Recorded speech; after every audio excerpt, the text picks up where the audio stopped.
Share করতে চাই। গত 3 তারিখে সম্মানিত প্রধান উপদেষ্টা ডক্টর মোহাম্মদ ইউনূসের সঙ্গে কালের কণ্ঠের সম্পাদক হিসেবে আমার মত বিনিময় করার অনুষ্ঠানে অংশ নেওয়ার সুযোগ হয়েছিল। 22 জন সম্পাদক সেখানে ছিলেন। উনি একটা সুন্দর কথা দিয়ে শুরু করেছেন, বলেছেন যে একটা সুখবর দিয়ে আপনাদের সঙ্গে আজকে আমি শুরু করতে চাই।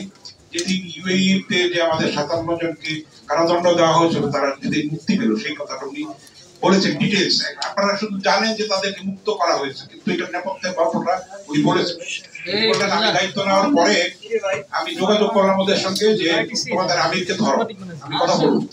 তখন আমির ছিলেন না, গ্রীষ্মসাগর অবকাশের কোথাও ছিলেন, সেখানে ফোন ছিল না। উনি বললেন যে আমি যখন ওনাকে পেলাম পরে বললাম যে আমাদের লোকদেরকে তো তোমরা বন্দি করে রেখেছো, তাদেরকে একটু ছেড়ে দেওয়া যায় কিনা। তো আমি বলেছেন যে এটা তো আমাদের দেশের আইন, এটা তো আমি চেঞ্জ করতে পারবো। তখন ডক্টর ইউনূস বলেছেন আমি নতুন এসেছি, আমাকে উপহার হিসেবে অন্তত দাও, এই মুক্তিটা আমাদেরকে উপহার হিসেবে। তারা তো আন্দোলন করেছে তোমাদের দেশের বিরুদ্ধে আন্দোলন করে, বাংলাদেশের স্বৈরাচারের বিরুদ্ধে আন্দোলন। তখন আমির বলেছেন যে ঠিক আছে, আমি মন্ত্রীদের সঙ্গে কথা বলে দেখি যদি কিছু করা যায়। কথা বলে এসে সেই দিনই খবরটা পাওয়া গেছে যে তাদের মুক্তি দিয়েছে। তখন আমার যখন বক্তব্যের পালা এসছে তখন আমি উনি বলেছেন যে খোলামেলা কথা বলবেন, আপনারা কোনো মশাহেবি করবেন না, আমাদের ভুলভ্রান্তি ধরিয়ে দেবেন, আমরা যেন সেটার থেকে পথ দেখতে পারি, আপনাদেরকে পথ নির্দেশনা দিতে। আমি কিন্তু খোলামেলা কিছু কথা বলেছি। আমি বলেছি দেখেন আমি একজন সম্পাদক, শিশু সম্পাদক, আপনাদের আমার সম্পাদক হিসেবে আমার বয়স 7-8 দিন হয়েছে, কিন্তু আমার প্রফেশনাল অভিজ্ঞতা হচ্ছে 49 বছর এবং আমি জাতীয় প্রেস ক্লাবের সভাপতি। আপনি আমাদের একজন সাম্মানিক সদস্য। আপনি যখন নোবেল পুরস্কার পেয়েছিলেন তখন আপনাকে আমরা বড় করে সম্বর্ধনা দিয়েছি। উনি মাথা ঘাটানো ওনার মনে পড়েছে। আমি বলেছি যে এই যে সুযোগ আমরা পেয়েছি, হয়তো 50 বছর 100 বছরে আমরা পাবো না, আবার হয়তো এর থেকে বড় স্বৈরাচার আমাদের কাঁধে চেপে বসতে পারে। সুতরাং আমাদের এই দায়িত্বটা পালন করতে হবে। আপনি আইন শৃঙ্খলা পরিস্থিতি অনেকখানি কন্ট্রোলে এনেছেন, এখন ইকোনমিক চ্যালেঞ্জটা আছে সামনে। উনি সেটা জবাব দিয়েছেন। উনি বলেছেন যে বাংলাদেশের সঙ্গে এখন পৃথিবীর বহু দেশ, বহু সংস্থা কাজ করতে চাচ্ছে যারা অতীতে কখনো কাজ করে নাই। ওরা বলছে যে আমরা কিভাবে তোমাদেরকে হেল্প করতে পারি। তো সেটা একটা ভালো খবর। আমি বলেছি যে আমাদের একজন মাহাথির মোহাম্মদ দরকার, আমাদের একজন লিগুয়ান দরকার। সেই জন্য আমি টকশোতেও এখন বলি, আমি ডিজিএফআই এর ব্রিফিং এও গিয়েছিলাম, যেখানে মেজর জেনারেল ফয়েজ যিনি নতুন দায়িত্ব নিয়েছেন 12 তারিখে, সেখানেও খোলামেলা কথা বলেছি। আমরা বলেছি, সাংবাদিকরা বলেছে যে আমরা আয়নাঘর দেখতে চাই। উনি বলেছেন আয়নাঘর বলে কিছু নেই, তবে ইন্টারোগেশন সেল আছে, সেটা থাকবে। কারণ দেশের স্বাধীনতা সার্বভৌমত্বের প্রশ্নে যেখানে ষড়যন্ত্র হবে, আমাদের কাছে যেটা প্রমাণ থাকবে সেটা আমরা জিজ্ঞাসাবাদ করবো, আমরা একসঙ্গে যাব। তবে আপনাদের ব্যবসা কে কি করবে, কে বিজ্ঞাপন পাবে, যেটা অতীতে করা হয়েছে সেটা এখন থেকে আমরা বন্ধ করেছি, আর এটা আমরা ভবিষ্যতে করবো না। খোলামেলা সেখানেও আমরা কথা বলেছি। সেখানে আমরাও বলেছি দেশপ্রেমিক সেনাবাহিনী একটা রক্তপাত থেকে, একটা গৃহযুদ্ধ থেকে দেশকে বাঁচিয়েছে।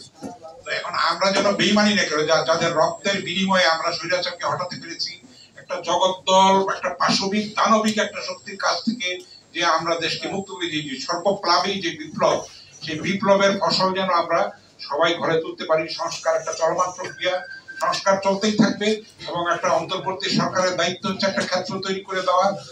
নির্বাচিত একটা সরকার আসবে, স্বচ্ছ, অবাধ, গ্রহণযোগ্য একটা ট্রান্সপারেন্ট নির্বাচনের মাধ্যমে সবার ভোটাধিকার নিশ্চিত হবে। সেই পরিস্থিতিতে একটা রাজনৈতিক সরকারি দেশ চালাবে, তারা সংস্কারটাকে এগিয়ে নিয়ে যাবে। আমাদের সবার দায়িত্ব, যার যার ক্ষেত্র থেকে আমরা যেন আমাদের দায়িত্বগুলি পালন করি। এবং অন্তর্ঘাত চলছে, দেশে চলছে, দেশের বাইরে চলছে, ষড়যন্ত্র মিডিয়াতে হচ্ছে। আপনারা জানেন যে সীমান্ত হত্যা বন্ধ হয়নি, এটা যে কোনো ভাবে, যে কোনো মূল্যে আমাদের এটা রুখতে হবে। আমরা আমাদের মাথা উঁচু করে আমরা থাকতে চাই। ভারতের প্রতি আমরা কৃতজ্ঞ, আমাদের মুক্তিযুদ্ধে সহায়তা করেছে, কিন্তু তার মানে এই নয় যে তাদের প্রভুত্ব আমাদের মেনে নিতে হবে, কখনোই না। আমাদের বন্ধুত্ব হবে সমতার ভিত্তিতে, বন্ধুত্ব হবে ন্যায্যতার ভিত্তিতে। এবং এই আজকে যে অনুষ্ঠান লাভ শেয়ার বিডি, একজন কবি হিসেবে আমি খুবই অনুপ্রাণিত হয়েছে এবং উজ্জীবিত হয়েছে যে এত সুন্দর নাম তারা। We also love you, man. People, আমাদের ভালোবাসা, our deepest love to you. আমি 16টা দেশে গিয়েছি, আমি দেখেছি সব জায়গায় দেশের যারা আছে বিদেশে তারা আমাদের থেকে বেশি, আমি এটা বিশ্বাস করি আন্তরিকভাবে। বাংলাদেশ কিন্তু টিকে আছে প্রবাসীদের আয়, রেমিটেন্স যোদ্ধাদের আয় এবং গার্মেন্টসের এই এত নারী পুরুষের শ্রমের ভিত্তিতে। আমাদের কিন্তু সেরকম রিসোর্স তো এই সেটার প্রতি যেন আমরা শ্রদ্ধাশীল থাকি, সম্মান করি তাদেরকে, তাদের শ্রমকে যেন সম্মান করি, শ্রদ্ধা করি।